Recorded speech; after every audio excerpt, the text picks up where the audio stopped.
অনেক দিন ধরেই মাটন খাওয়া হয় না, তাই আজকে ভাবলাম মাটন রান্না করব। মাটন মানেই মাংস, তাই তো? আমরা তো সেটাই জানি, চিকেনটা আলাদা, মাটন মাংস। আমাদের ছোটোবেলায় সেটাই করা হতো যে আজকে বাবা মাংস আনবে, কি তার মানে মাটন আনবে। চিকেনটা ছেড়ে দিন, চিকেনের কথাটা আলাদা। তাই জন্য ভাবলাম মাটনের জন্য যেগুলো প্রথমেই যেই কাজটা আমার করার দরকার সেই কাজগুলো আমি করে রেখেছিলাম। কি আদা পেঁয়াজ রসুন সব কেটে টেটে, আর রসুন আলু কেটে নিলাম। মাংসে তো আলু ছাড়া ভালো লাগে না। আমরা যেই ধরনের মাংস খাই, হ্যাঁ আলু ছাড়া ভালো লাগে না, না অনেক ধরনের মাংস আছে যেগুলোর ভিতরে আবার আলু দিলেও ভালো লাগে না, কিন্তু মাটনে আলু না দিলে যেন জমে না।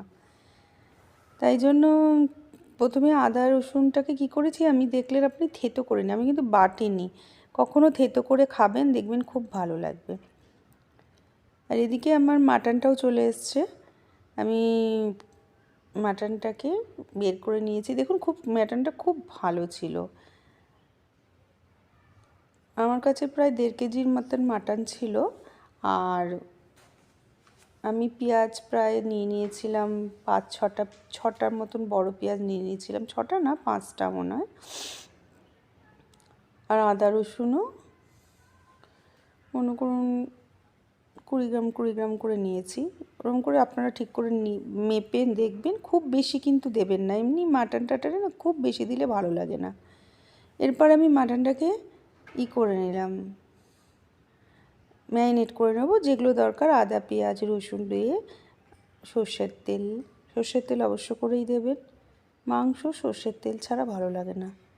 সর্ষের তেল দিয়ে, আর নানা রকম যেগুলো আছে, হলুদ, আমি জিরে ধনে আমি কিচ্ছু দিইনি, কিচ্ছু না।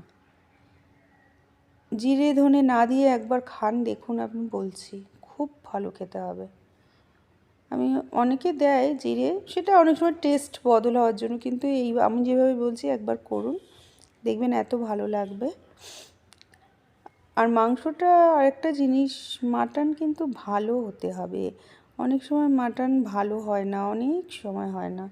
যখন আপনি মাটন আনবেন দেখবেন ভালো লাগছে না, সেদ্ধ হচ্ছে না, বা কোনো মাটনে গন্ধটা অন্যরকম আছে। তাই জন্য মাটন ভালো হতে হবে, এটা সবসময় খেয়াল করে মাংসটা আনবেন।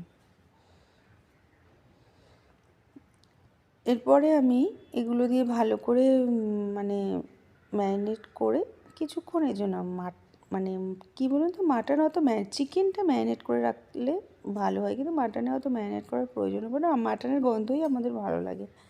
যাই হোক, কিছুক্ষণ আমি তাও সব কিছু দিয়ে দই টই দিয়ে একটু করে রাখলে ভালো হয়, মানে মাটনটা না খুব সফট হয়ে যায়। এরপরে যথারীতি আমি আমার আলুগুলো ভেজে নিলাম। আলুগুলো একটু লাল লাল করেই ভেজেছি। আলুগুলো কিন্তু আমার সেদ্ধ হয়নি, আলুগুলো আমি লাল করে ভেজে রেখেছি। এরপর আমি যেগুলো আমার মানে দরকার আরও, মাংসটাতে এদিকে আমার হচ্ছিল, মানে ম্যারিনেট হচ্ছিলো। আমি এদিনকে না একটু বানিয়েছিলাম, পোলাওও বানিয়েছিলাম। মাটনের সাথে পোলাও খেতে দারুণ লাগে। পোলাও বানিয়েছি। পোলাওয়ের রেসিপিটা আমি দেখাইনি, পরে আমি দেখিয়ে দেবো আপনাদেরকে। মাটনের রেসিপিটাই দেখালাম। আর এই মাটনের রেসিপিটা এত সোজা পদ্ধতিতে, যেটা আপনারা সবাই করে থাকেন, কিন্তু সবার করার মধ্যেই কিন্তু আমি বলছি, আপনিও হয়তো আদা দেন, আমিও আদা দিই, আপনিও রসুন দিয়েছেন, আমিও রসুন দিয়েছি, কিন্তু তবুও তার ভেতরে কিন্তু পার্থক্য থাকবেই রান্নার ভেতরে। আপনি হয়তো যেই রান্নাটা খুবই সুন্দর করতে পারেন, সেটা আমি আপনার মতন করলেও হয়তো হবে না, কিন্তু শিখতে কোনো দোষ নেই, শেখা তো যায়, আর চেষ্টা করতে করতে হয়ে যাবে। আমাদের সকলের রান্নার, আমরা তো কোনো রান্না দেখেই রান্না শিখি, তেমনিভাবেই আমার রান্নাটা একবার আপনারা ফলো করবেন বা দেখবেন। আমি যেমনভাবে বলছি তেমনভাবেই করবেন। আমি এর ভেতরে শুধু এলাচ দারচিনি আর লবঙ্গ ফোড়ন দিয়ে দিয়েছি, টমেটোটা আগে দিয়ে দিয়েছি। টমেটোটা একটু যখন ভাজা ভাজা হয়ে গেছে, আমি মাটনটা দিয়ে দিয়েছি। এবার মাটনটা দিয়ে আমি দেখবেন সুন্দর কড়াইতে করব, আর কি সুন্দরভাবে কড়াইতে গলে যাবে মাটনটা। আর মাটনটা আমি তো খেয়েছি, আমি জানি, আপনাদের তো আমি খাওয়াতে পারিনি, কিন্তু সত্যি খুব ভালো হয়েছিল, খুব ভালো হয়েছিল। আপনারা দেখলেই লাস্ট পর্যন্ত দেখতে থাকুন, দেখলেই বুঝতে পারবেন যে মাটনটা এত ভালো হয়েছে, দেখেই বুঝতে পারবেন যে মাটনটা খুব ভালো হয়েছে। এখন আমি এটাকে ভালো দেখেছি, মাটনটা দিয়ে কত সুন্দর জল বেরিয়ে গেছে। একটু ঢাকা চাপা দিয়ে একটু যদি আপনি কড়াইতে করতে চান তাহলে কি হবে, একটু টাইম লাগবে। কুকারেও যে টাইম লাগবে না তা না, মাটন করতে একটু টাইম লাগে। আর যদি চান তো এই অবস্থাতে আমি কি করি, এই অবস্থাতেই কুকারে সিটি মেরে নিই, জল টল দিই না, কুকারে সিটি মেরে নেব। দেখুন কত জল, মাটনের জলই মাটন সেদ্ধ হয়ে যাবে, আপনার জল দিতে লাগবে না। আমি তাও একটু লাস্টের দিকে একটু গরম জল করে দিয়েছিলাম, যেন বেশি ঝোল লাগবে না। পোলাও আমি ভেবেই নিয়েছিলাম পোলাও করব, তাই জন্য আমি বেশি ঝোল করিনি, রাখিনি, অল্প ঝোল রেখেছিলাম। দেখুন এই মাটনটা তুলে দেখছি যে মাটনটা হয়েছে কিনা। এবার দেখুন মাটনটা দেখুন একদম সফট হয়ে গেছে, একদম দেখুন কেউ হাত দিয়ে খুলে বেরিয়ে আসলো মাছের মতো। আর মাটনটা এক একটা দেখবেন মাটন মানে ছিবড়ে ছিবড়ে থাকে, কিন্তু এই মাটনটা পুরো জুসি টাইপের ছিল, একদম সফট। তাই জন্যই বলছি মাটন দেখে কিনতে হবে। অনেক সময় আমরা ঠিক করে চিনে কিনতে পারি না মাটন, তাই জন্য অনেক সময় বাজে হয়ে যায়।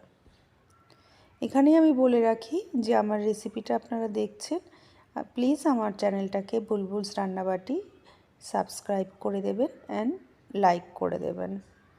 আর ফেসবুক পেজ থেকে দেখে থাকলে অবশ্য করেই ফলো করে দেবেন। দেখুন আমার মাটনটা সুন্দর হয়ে, কালারটা দেখেছেন, মানে আমি কি বলবো, হোটেলের রান্নাকেও আমরা যে পয়সা দিয়ে কিনে খাই বড় বড় হোটেলে গেলে, আপনি বলুন তো যে এর থেকে কি ভালো কিছু হতে পারে, যে এর থেকেও আমি ভালো কালার আলা দেখেছি, কিছু করেছি, খেয়েছি। আর খাবারটা তো বাদিলাম, খাবারটা মানে খেতেই মাটনটা এত সুন্দর হয়েছিল। আমার তো মনে হয় হোটেলের থেকেও অনেক সুন্দর হয়েছে আমার মাটনটা। আমার তো এখন আমি যে দেখছি তাও দেখেই আমার হচ্ছে যে এত দারুণ হয়েছিল খেতে। তো সুন্দরভাবে আমি মাটনটাকে তুলে রেখে দেব। এবার আমি 2-3টে পাত্রে মানে তুলে রেখে দিয়েছিলাম। আর এইভাবে মানে যদি গরম গরম মাটন তার সাথে পোলাও বা লুচি, মানে ভাবাই যায় না, কি আর বলবো। এগুলো ভাবলেই এখনই মনে হয় যে, আর আমাদের বাঙালিদের লুচি মাংস তো একটা খুবই প্রিয় খাবার। ঝোলটাও দেখেছেন এত সুন্দর হয়েছে, আমি বললাম না রসুন আদার একটা গ্রেভি করবেন থেতো করে। চলুন তাহলে, আমার মাটন শেষ হয়ে গেল, এবার আমরা খেতে বসার পালা। এদিকে আমি পোলাওটাও গরম গরম করে ফেলেছিলাম একদিকে। তাহলে আমার সাথে এতক্ষণ থাকার জন্য অসংখ্য অসংখ্য ধন্যবাদ। আর প্লিজ সাবস্ক্রাইব করে দিন আমার চ্যানেলটাকে। আবার আসছি নতুন রেসিপি নিয়ে।